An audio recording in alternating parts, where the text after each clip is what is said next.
인생은 선택입니다.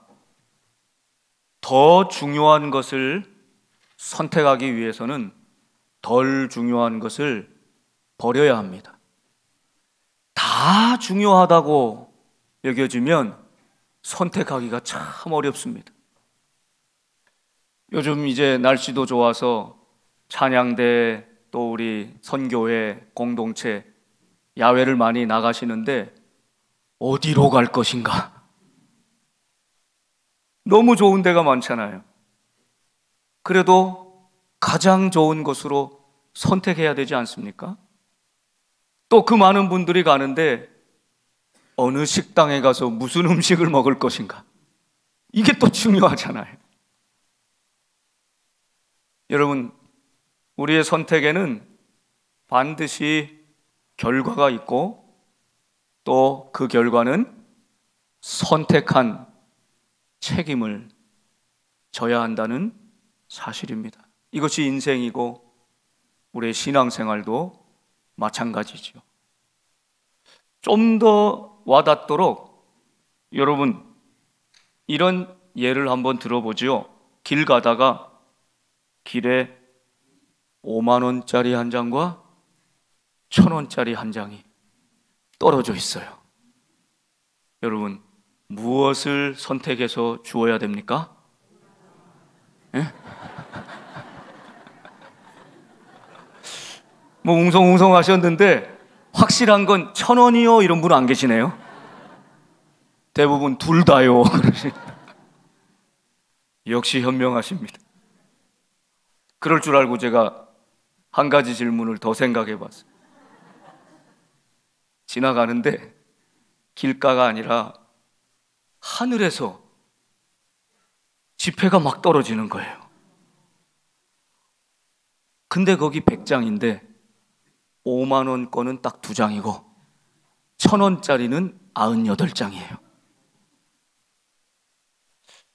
한 30분 시간을 드린다고 하면 여러분은 무엇을 선택하시겠습니까? 다 주워버려요.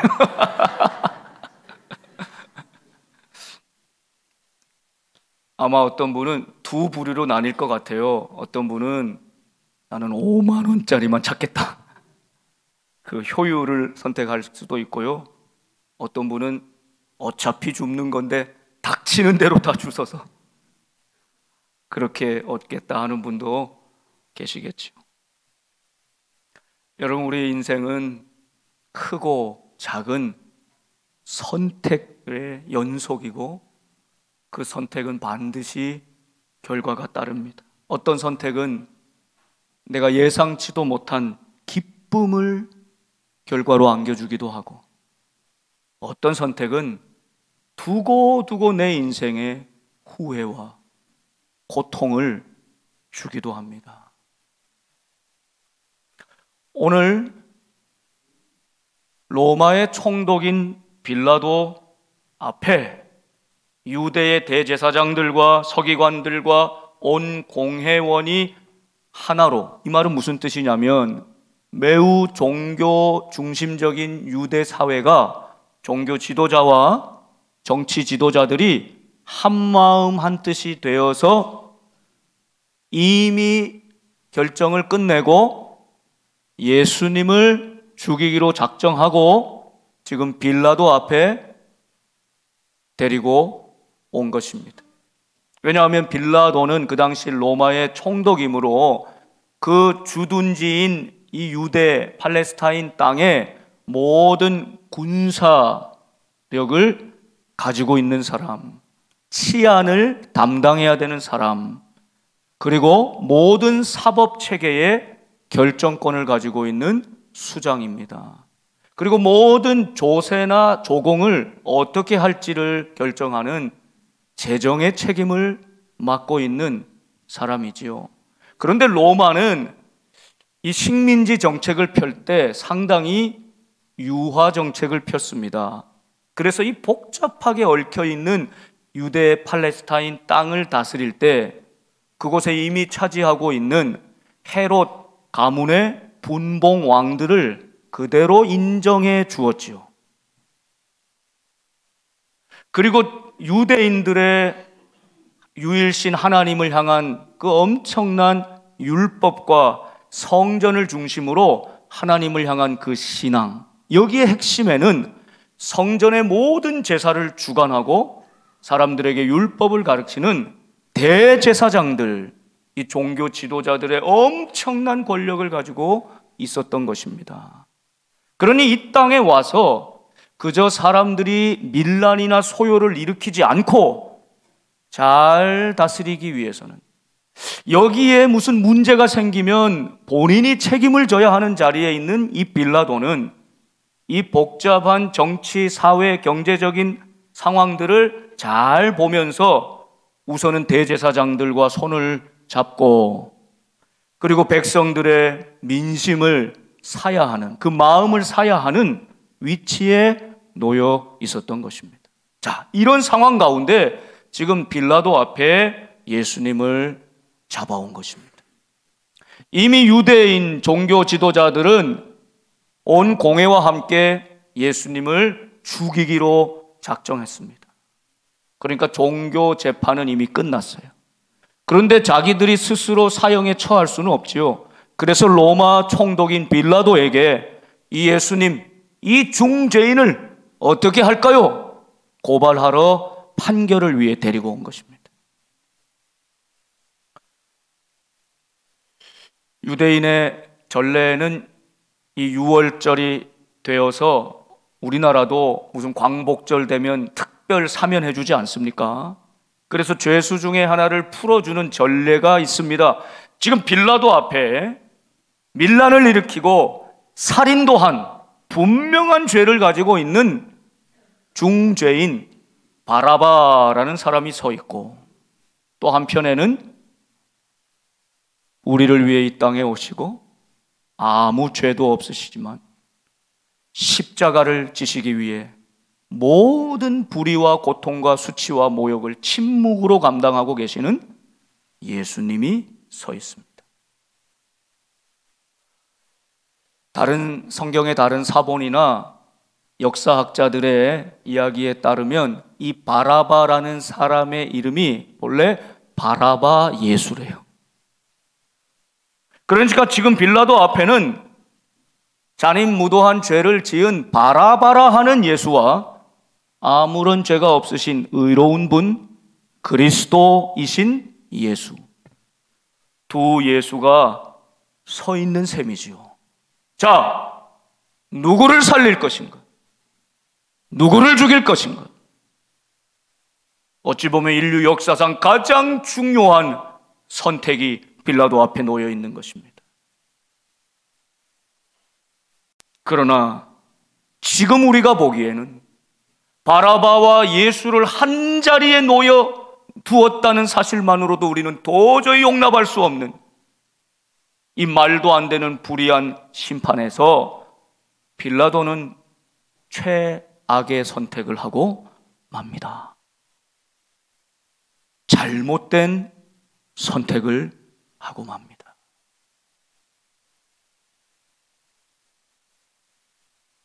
그 결과 우리 주님은 십자가를 지셨지요.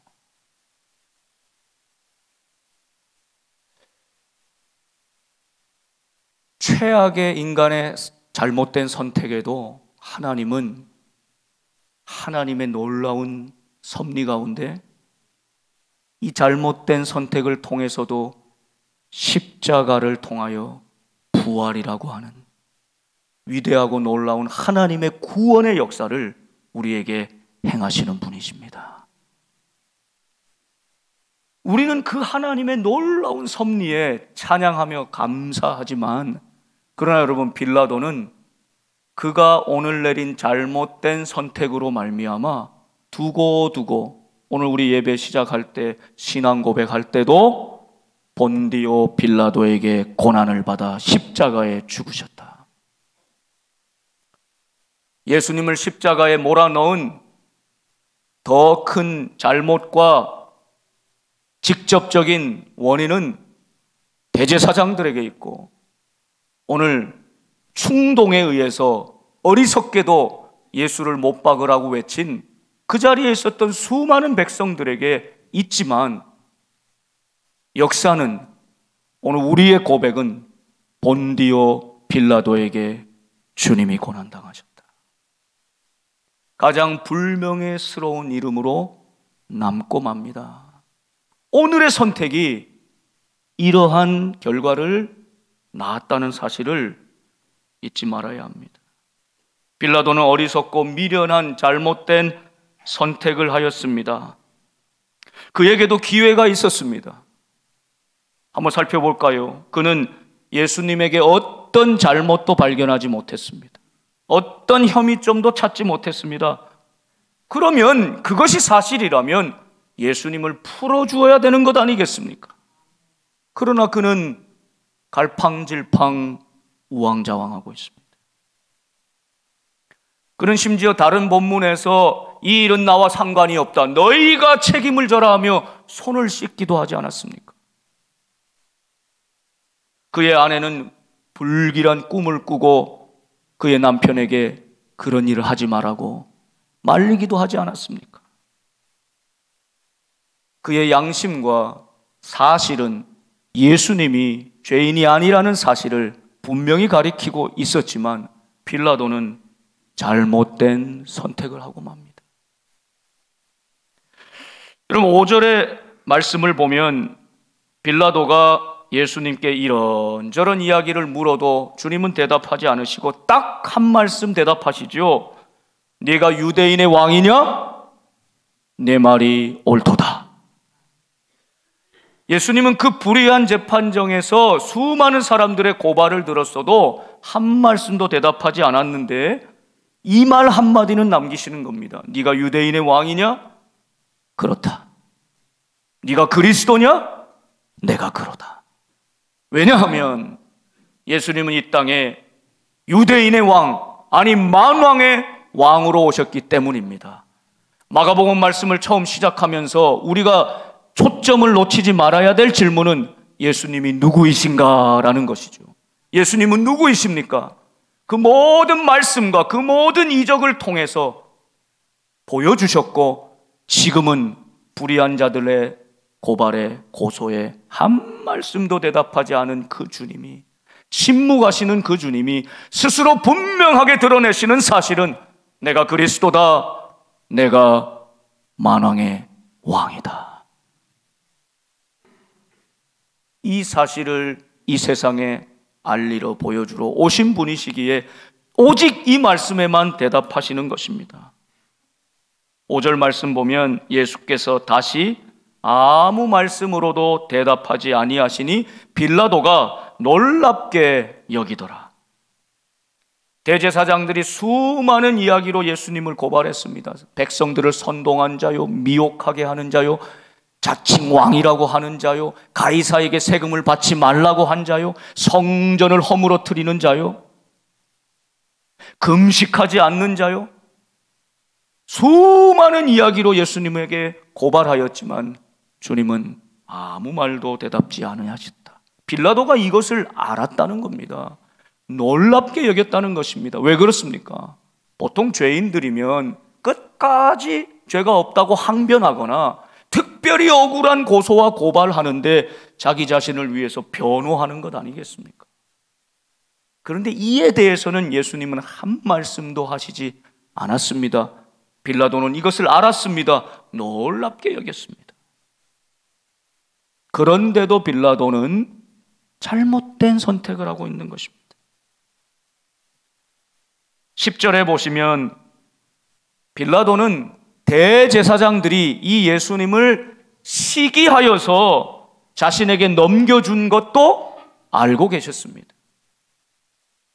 대제사장들이 시기로 예수님을 넘겨주었다는 것입니다. 여러분, 대제사장이라는 사람들은 그 당시 고대 모든 그 중동 지역의 나라들이 가장 중요한 덕목과 가치를 명예로 여겼습니다. 명예. 그 사람들에게 어떻게 평판이 있는가, 명성이 누가 높은가, 이런 것이 매우 중요했다는 것이. 그러니 대제사장들은 갑자기 나타난 예수님이 사람들에게 복음을 전하고 새로운 가르침, 권위 있는 가르침으로 사람들에게 점점 명성이 높아가는 것입니다. 그가 가는 곳마다 기적이 나타나고 놀라운 역사들이 나타나는 것입니다. 사람들의 마음이 점점 그에게 옮겨가고 그의 이름이 높아져 가는 것입니다. 그래서 주목하여 보고 있던 이 예수가 이제 성전에 들어오더니 그 모든 성전을 더럽히게 하는 것들을 다 뒤집어 엎고 강도의 소굴이라고 준엄하게 꾸짖는 것입니다. 자신들을 향해서.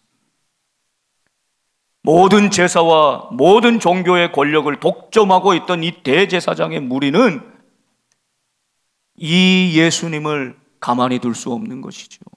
당신들의 모든 명예를 빼앗아가고 기득권을 빼앗아가는 저 예수를 가만히 두어서는 안 되겠다. 모든 백성들이 저를 칭송하며 호산나 찬송을 부르며 다윗의 자손으로 메시아로 여기며 따르고 있는데 가만두어서는 안 되겠다는 절박한 마음, 이것이 이 시기심이 빌라도에게까지 죽이기로 하고 데리고 왔다는 사실을 빌라도가 알고 있었다는 것입니다. 여러분, 그렇다면 예수님이 죄 없음을 알고 풀어주어야 하는 것 아닙니까? 그러나 빌라도는 여기서도 잘못된 선택을 하는 것이죠. 내가 너희에게 이 전례대로 누구를 풀어주랴? 대제사장들이 백성들을 충동하였습니다. 엊그제까지도 호산나 다윗의 자손이라고 칭송하며 맞아들였던 백성들이 이제 예수님을 향해서 저 바라바를 놓아주라고 외치고 있습니다. 저 바라바를 놓아주라고 외칩니다. 그렇다면 유대인의 왕이라고 하는 이 예수를 어떻게 하랴? 십자가에 못 박으소서. 십자가에 못 박으소서.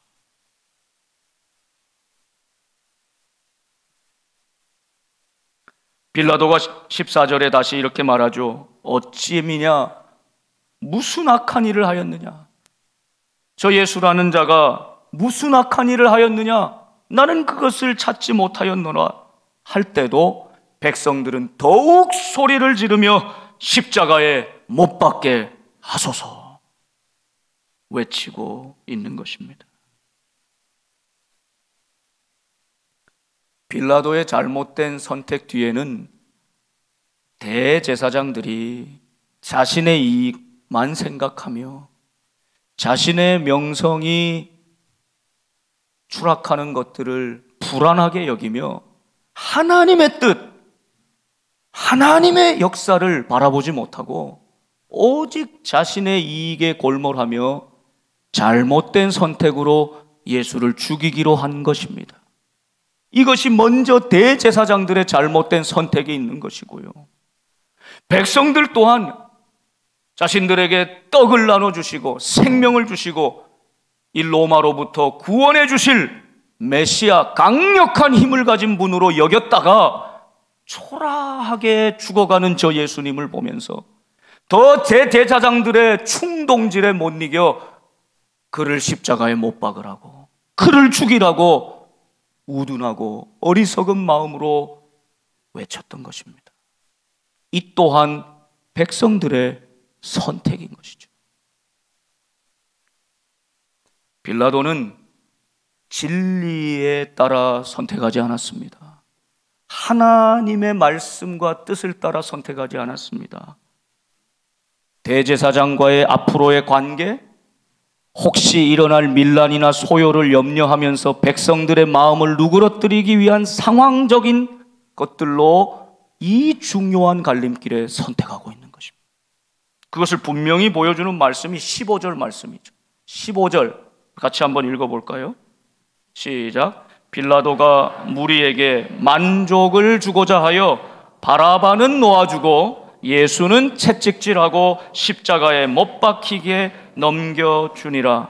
아멘. 너무나 안타까운 모습입니다. 빌라도는 무리에게 만족을 주고자 하여 결국 바라바는 놓아주고 예수님은 십자가에 못 박아 넘겨주는 선택을 하고 만 것입니다.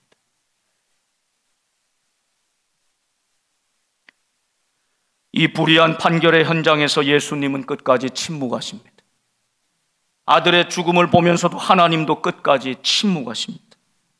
온통 세상과 사람들의 무지하고 폭력적인 소리만 아우성치고 있습니다.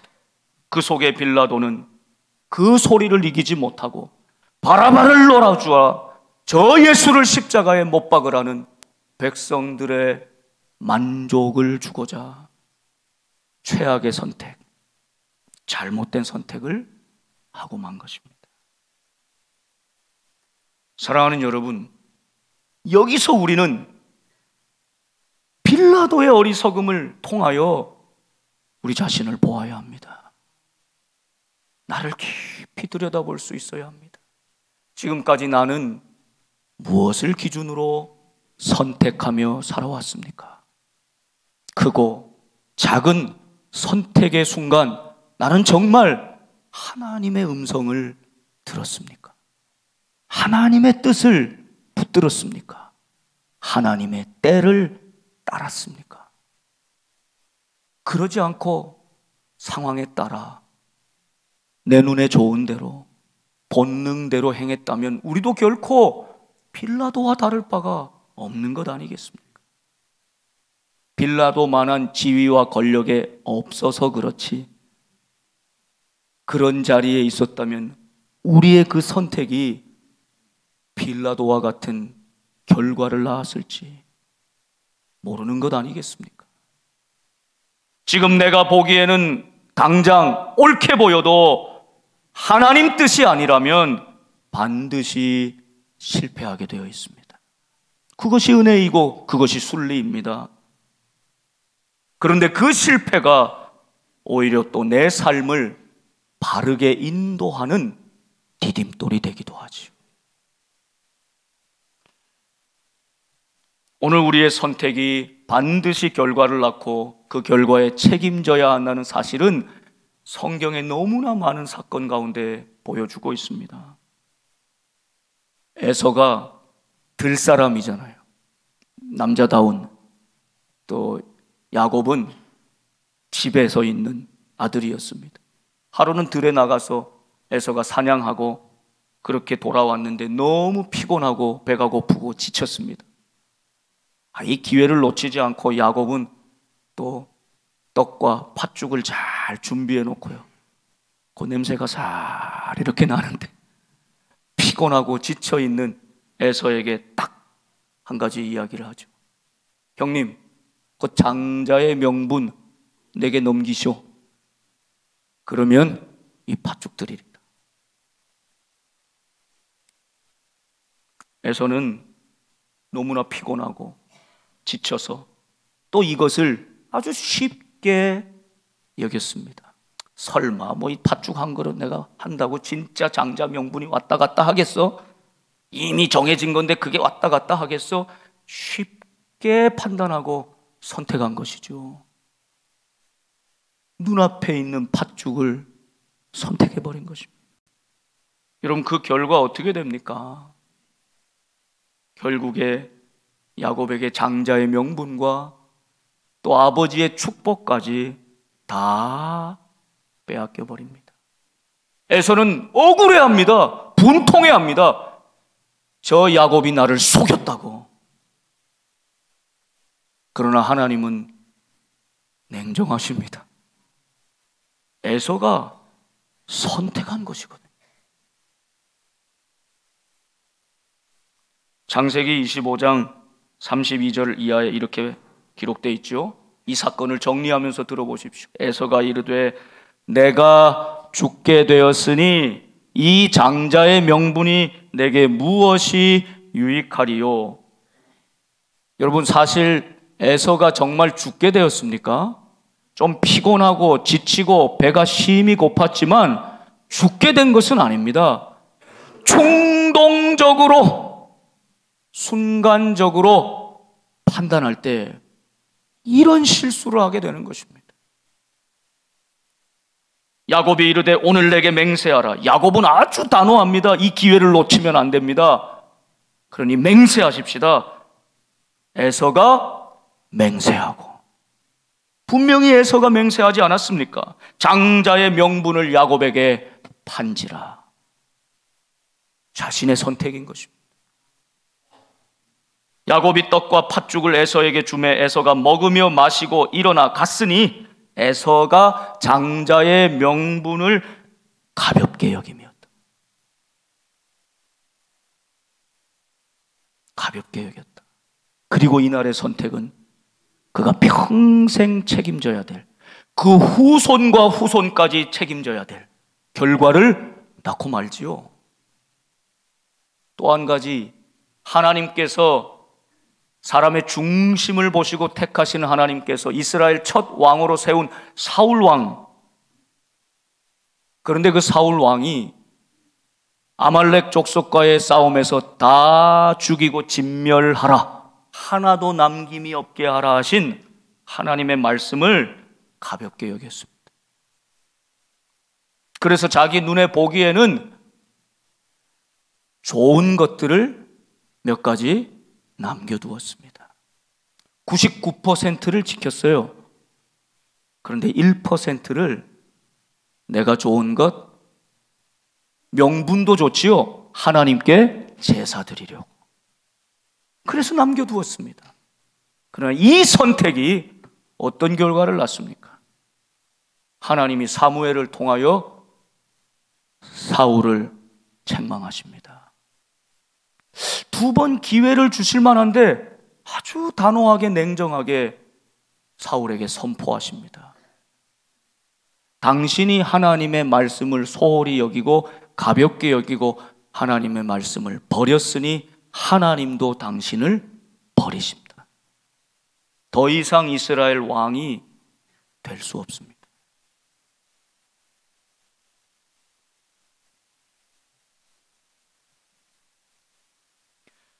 사울이 어떻게 해서 이렇게 어리석은 선택을 하였을까?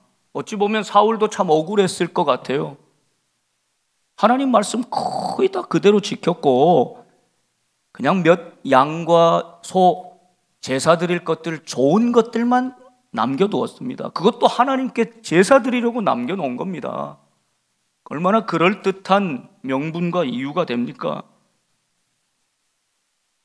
그러나 하나님은 그에게 말씀합니다.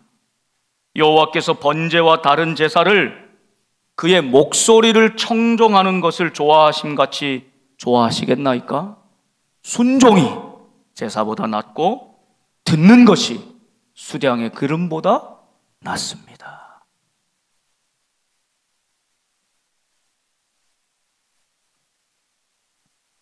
사울이 이렇게 한 이유를 본인의 입으로 고백합니다. 사무엘상 15장 24절 말씀이죠. 사울이 사무엘에게 이르되 내가 범죄하였나이다. 이제 인정하고 있어요. 그러면서 내가 여호와의 명령과 당신의 말씀을 어긴 것은 내가 백성을 두려워하여 그들의 말을 청종하였음이니이다. 오늘 빌라도와 똑같은 모습 아닙니까? 하나님이 없어요. 하나님의 말씀을 두려워하지 않고 하나님을 인정하지 않고 백성을 더 두려워했다. 백성에게 만족을 주려고 했다. 상황 때문에, 나의 이익 때문에 하나님의 말씀을 온전히 지키지 못하였다. 이것이 사울이 잘못 선택한 이유인 것입니다. 실패한 이유인 것입니다. 사랑하는 여러분, 오늘 빌라도는 대제사장 때문에, 종교 지도자들 때문에, 그들의 압력 때문에, 유대 공회원들 때문에 유대인들의 마음을 누그러뜨리고 환심을 사고 만족을 주려고 어찌하였건 최악의 잘못된 선택을 하고 맙니다. 그런데 놀라운 것은 우리도 때때로 내 인생에 그런 잘못된 선택을 할 수 있고 실수할 수 있는데, 참 놀라운 것은, 오묘한 것은 하나님의 섭리입니다.